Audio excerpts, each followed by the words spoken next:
बिस्मिल्लाहिर्रहमानिर्रहीम। अभी नेक्स्ट हमारे पास टॉपिक है प्रॉपर्टीज़ ऑफ हार्मिशन ऑपरेटर। इससे पहले हम हार्मिशन ऑपरेटर की डेफिनेशन पढ़ चुके हैं। ये मैंने जो उसकी कंडीशन है जो वो मैंने यहाँ राइट डाउन कर दी है।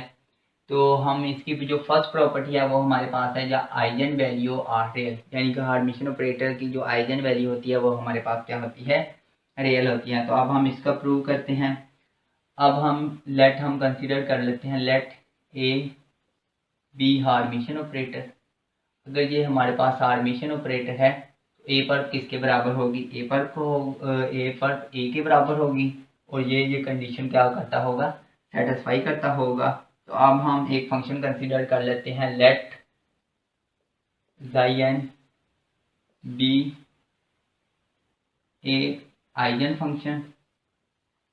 हमारे पास क्या है, आइजन फंक्शन है and a n it's eigen value, और ए एन इसकी क्या है, हमारे पास आइजन वैल्यू। तो अब हम आइजन इक्वेशन लिखते हैं। आइजन इक्वेशन ये हमें कहती है कि जब ए ऑपरेटर जाई एन पर अप्लाई होगा तो ये हमें एक रियल वैल्यू ए एन देगी और साथ में हमारे पास वो फंक्शन एज इट आ जाएगा। ये हमारे पास इक्वेशन होती है, आइजन इक्वेशन होती है। इस ये हमने पहले आइजन वैल्यू और आइजन फंक्शन के टॉपिक में ये हमने चीज़ पढ़ी थी। अब हम इसे क्या करते हैं, राइट इन डायरेक्ट नोटेशन। अब हम इसे लिखते हैं राइट इन डायरेक्ट नोटेशन। आपको पता है हमारे पास एक फंक्शन हो तो उसे डायरेक्ट नोटेशन में हम या ब्रा में लिख सकते हैं या कैट में लिख सकते हैं। तो अब हम इसे in the form of ket लिखते हैं। अब ब्रा में भी लिख लें तो कोई फ़र्क नहीं पड़ता। तो ये हमारे पास आ जाएगी ए एन जाई एन। अब हम सिंपली करते हैं कि इसे मल्टीप्लाई करवा देते हैं विद जाई एन से, और ये हमारे पास ब्रा की फॉर्म में क्या करवाएंगे, मल्टीप्लाई करवाएंगे। तो दिस इम्प्लाइज दैट ये हमारे पास क्या हो जाएगा, जाई एन ए एन जाई एन ऑपरेटर। ये हमारे पास बन जाएगी इनडायरेक्ट नोटेशन में, और ये हमारे पास हो जाएगा जाई एन ए एन जाई एन। सिंपली ये चीज़ बन गई है हमारे पास। अब हम यहाँ से लिख सकते हैं कि ये जो हमारे पास जाई n A operator psi N, इसकी ये जो वैल्यू है, अब ए एन सेकंड फंक्शन के साथ आ रहा है। तो आपको पता है जो डायरेक्ट नोटेशन की प्रॉपर्टी होती है कि अगर सेकंड फंक्शन के साथ कोई कांस्टेंट मल्टीप्लाई हो रहा हो तो उसे बाहर निकालना हो तो वो एज इट आ जाता है। तो ये हमारे पास ए एन एज इट बाहर आ जाएगा, जाई एन आ जाएगा। अब इसे इक्वेशन ए का नाम दे लें। अब हम इस इक्वेशन का क्या लेते हैं, कॉन्जुगेट लेते हैं। तो जब हम इसका कॉन्जुगेट लेंगे तो ये हमारे पास क्या हो जाएगा, जाई एन ए जाई एन इस होल का क्या लेंगे, कॉन्जुगेट। तो यहाँ भी हमारे पास ए एन जाई एन इसका कॉन्जुगेट लेंगे। तो जब हम इसका कॉन्जुगेट लेंगे तो ये हमारे पास क्या हो जाएगा, जाई एन। इसका कॉन्जुगेट खत्म करने के लिए आपको पता है जब डायरेक्ट नोटेशन में कॉन्जुगेट आता है तो कॉन्जुगेट खत्म करने के लिए हम इनकी पोजीशन को क्या कर देते हैं, इंटरचेंज कर देते हैं। तो पोजीशन इंटरचेंज करेंगे तो ये जो सेकंड फंक्शन है ये फर्स्ट में आ जाएगा और फर्स्ट फंक्शन सेकंड में चला जाएगा। इसी तरह ये ए एन पर कॉन्जुगेट सेपरेट हो जाएगा। इस पर जब हम कॉन्जुगेट अप्लाई करेंगे तो जाई एन आ जाएगा। ये सिंपली चीज़ बन जाएगी। अब इसे इक्वेशन क्या दे दे, बी का नाम दे दे। अब ये जो हमारे पास हार्मिशन ऑपरेटर की कंडीशन है, क्योंकि हमें पता है जो हमें हमें गिवन है कि ए हमारे पास क्या है, हार्मिशन ऑपरेटर। ये प्रॉपर्टी हम हार्मिशन ऑपरेटर की पढ़ रहे हैं। तो ये प्रॉपर्टी हम इधर लिखते हैं by the definition of hermitian operator. Hermitian operator की डेफिनेशन को यूज करते हुए हम लिख सकते हैं A operator psi n is equal psi n A operator psi n. अब इसकी वैल्यू हमें पता है, इक्वेशन बी में गिवन है। ये हमारे पास है ए एन स्टार जाई एन। इसकी वैल्यू हमें इक्वेशन ए में गिवन है, उसकी वैल्यू पुट कर देंगे ए एन जाई एन। अब यहाँ से जो राइट से मैं लेफ्ट लिखता हूँ तो ये हमारे पास ए एन स्टार जाई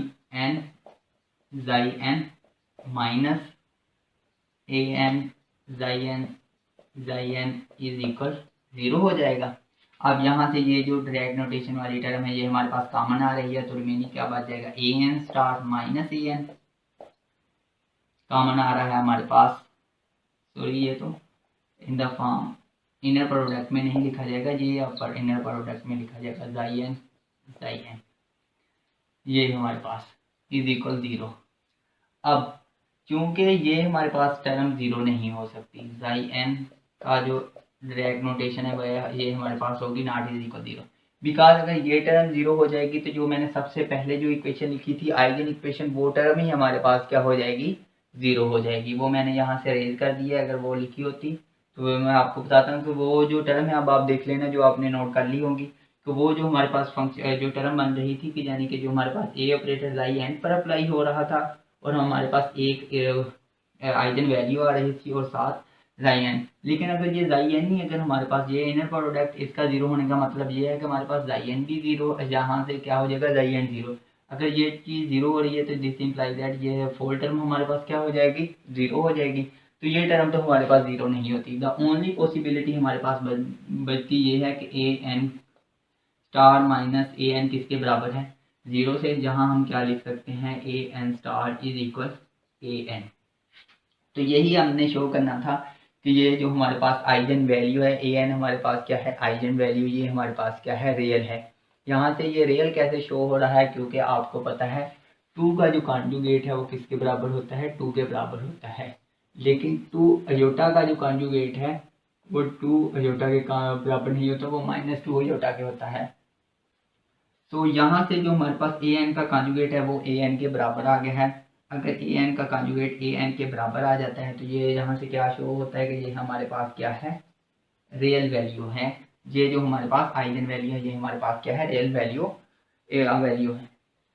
अभी सेकंड हमारे पास प्रॉपर्टी ये है the eigen vector corresponding to the different eigen value are orthogonal. हमने क्या शो करना है कि जो आइगन वेक्टर होते हैं वो हमारे पास क्या होते हैं ऑर्थोगोनल होते हैं।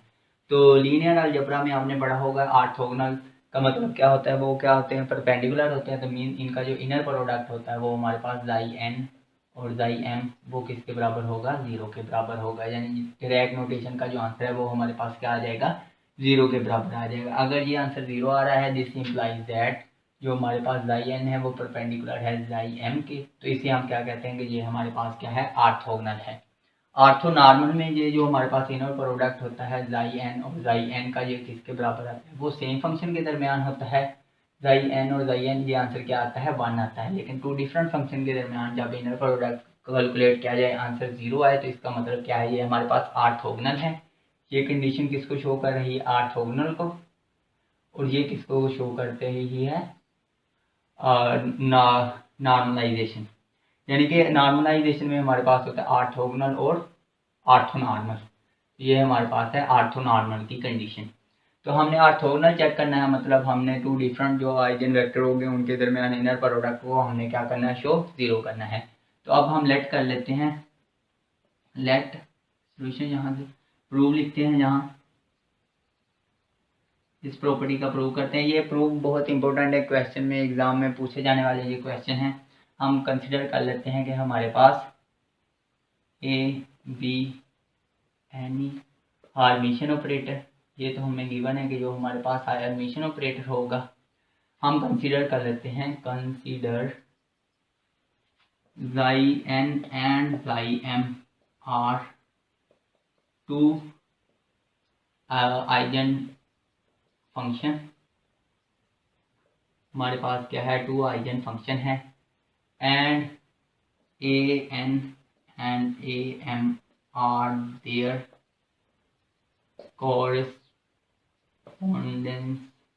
corresponding आइगन वैल्यू, ये उनकी क्या है corresponding आइगन वैल्यू। तो यहाँ से जब हम इक्वेशन लिखते हैं आइगन इक्वेशन लिखते हैं यानी कि हमारे पास ए ऑपरेटर अप्लाई होता है जाई ऑफ एन पर, तो ये किसके बराबर होगा ए एन जाई ऑफ एन के। ये मैंने क्या लिखी है आइगन इक्वेशन। तो अब हम इसे डायरेक्ट नोटेशन में लिखते हैं, तो राइट इन डायरेक्ट नोटेशन में लिखेंगे तो ये हमारे पास क्या हो जाएगा, बराबर किसी एक फॉर्म में लिख सकते हैं, बिकॉज ये हमारे पास सिंगल फंक्शन है, अगर दो फंक्शन होता तो कंप्लीट डायरेक्ट नोटेशन आनी थी। ये हमारे पास ए एन जाई है। अब हम क्या करते हैं, इसे हम मल्टीप्लाई करवा देते हैं जाई एम से। अब हम इसे मल्टीप्लाई करवाते हैं, मल्टीप्लाइंग विद, अब ब्रा की फॉर्म में जो जाई एम होगा, psi m in the form of bra, वो उससे हम क्या कर देते हैं, मल्टीप्लाई करवाते हैं जाई एम से। तो ये हमारे पास क्या हो जाएगा, जाई एम ए जाई एन इज इक्वल हो जाएगा हमारे पास, यहाँ मैं लिख देता हूँ इक्वल, ये इधर लाइन लगा देता हूँ।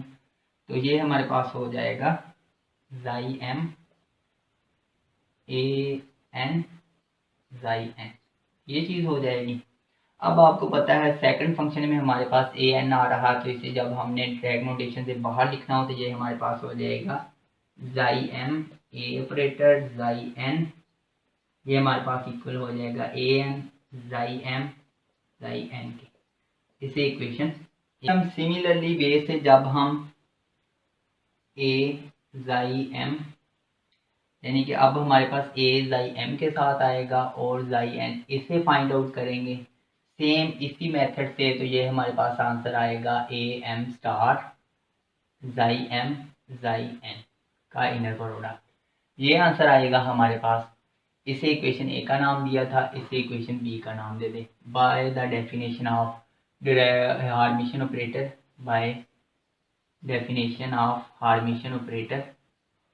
तो ये अब जो हमारे पास हार्मिशन ऑपरेटर हमें कहता है कि ए ऑपरेटर जाई एम जाई एन का जो इनर पर की जो डायरेक्ट नोटेशन है वो हमारे पास होता है A M A operator psi n. अब सिंपली इनकी जो वैल्यू कैलकुलेट की है वो हम यहाँ लिख देते हैं। यहाँ जो हमारे पास ये जो वैल्यू है ए जाई एम डायरेक्ट नोटेशन जाई एन की, इसकी वैल्यू हमारे पास क्या है, ए एम स्टार जाई एम जाई एन इज इक्वल हो जाएगी, इसकी जो इक्वेशन वैल्यू हमने ए की मदद से फाइंड आउट की है, ये हमारे पास क्या आ जाएगा, ए एन जाई एम जाई एन। अब हम इसे लेफ्ट साइड पर लेकर आते हैं, तो ये हमारे पास ए एम स्टार जाई एम जाई एन माइनस ए एन जाई एम जाई एन इज इक्वल 0। तो यहाँ से ये जो हमारे पास जाई एन की जो डायरेक्ट नोटेशन है ये कॉमन आ रही है, तो हमारे पास रिमेनिंग बचेगा A m star minus A n, direct notation common आ रही है जाई एन इज इक्वल 0।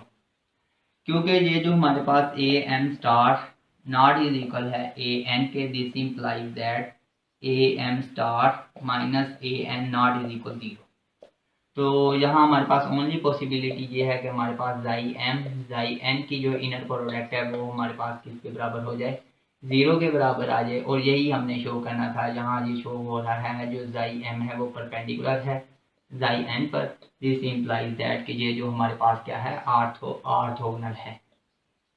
तो यही हमारे पास प्रॉपर्टी को हमने क्या करना था, प्रूव करना था।